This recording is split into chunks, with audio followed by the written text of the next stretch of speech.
Good evening, beautiful people. We are here with Condensed Chaos, part 14 by Phil Hines. Now, I won't be reading tomorrow. I have some personal business to attend to. I will be back on Sunday with part 15. So that gives you plenty of time to go from part 1 to part 14 if you haven't already. Witches, wizards, warlocks, mages, magis, maguses, the charmed ones, the white lighters. Let's go. Preparing for magical practice. To learn any magical techniques and skills requires practice, just as does learning to read, write, or drive a car. Practice is difficult, especially nowadays, when we are increasingly becoming used to the idea of instant courses, remedies, and therapies. One weekend workshop does not make you a magician any more than one weekend of driving a car would make you a proficient motorist. To become skilled requires time, effort, and self-discipline. When learning magical techniques, we are often going through a process of extending our everyday range of abilities, often in ways that may not have occurred to us previously. This requires a level of determination that will, at times, seem onerous or more effort than it is worth, and the benefits may only seem obvious in the long term. There are two elements that are worth considering when it comes to practice. The first is that we are learning new skills that will form a sound basis for further work.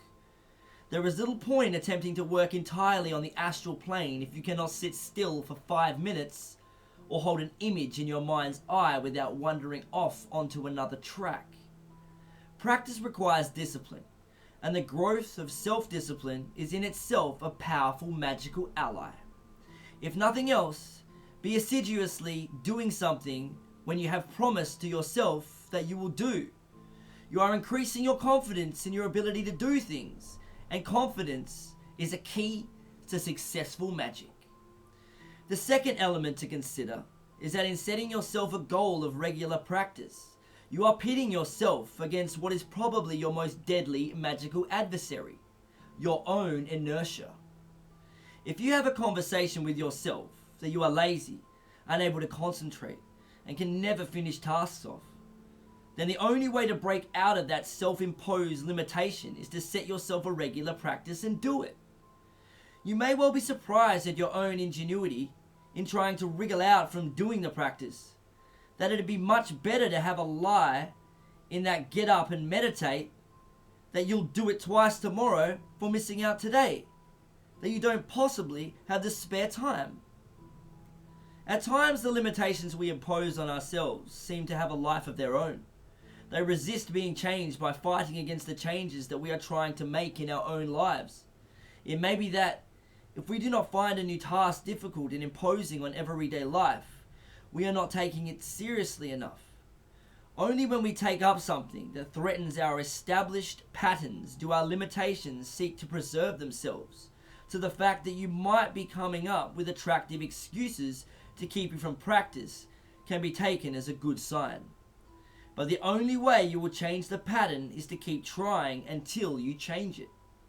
This often requires determination, tenaciousness, and sheer bloody mindedness, all in themselves qualities that are useful for the budding magician. The Magical Diary. The Magical Diary is an ally to practice, a work record and confessor.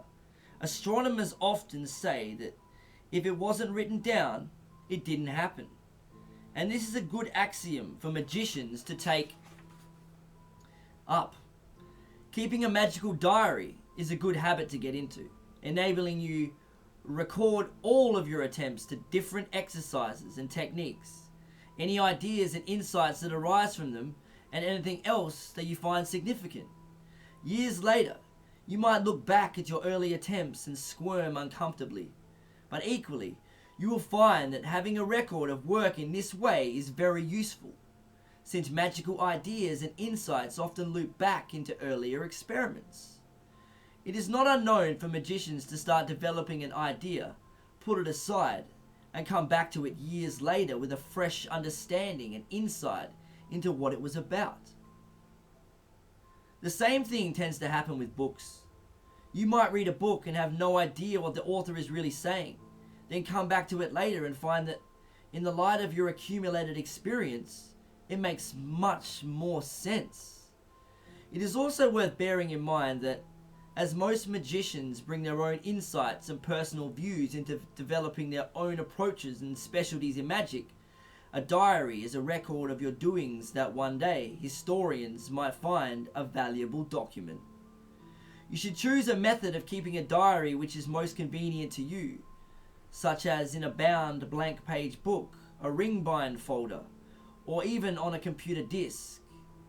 The sort of information that should be included in diary write-ups includes: number 1, what was done; number 2, duration; number 3, where it was done; number 4, any pertinent weather, moon phase, astrological conjunctions, if you feel these are significant to you; number 5, how you felt it went; number 6, any ideas arising from it; and number 7, any other comments.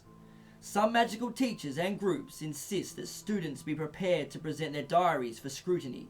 It can be a useful spur to keep your diary as though someone was going to look at it at some stage. And there we have it.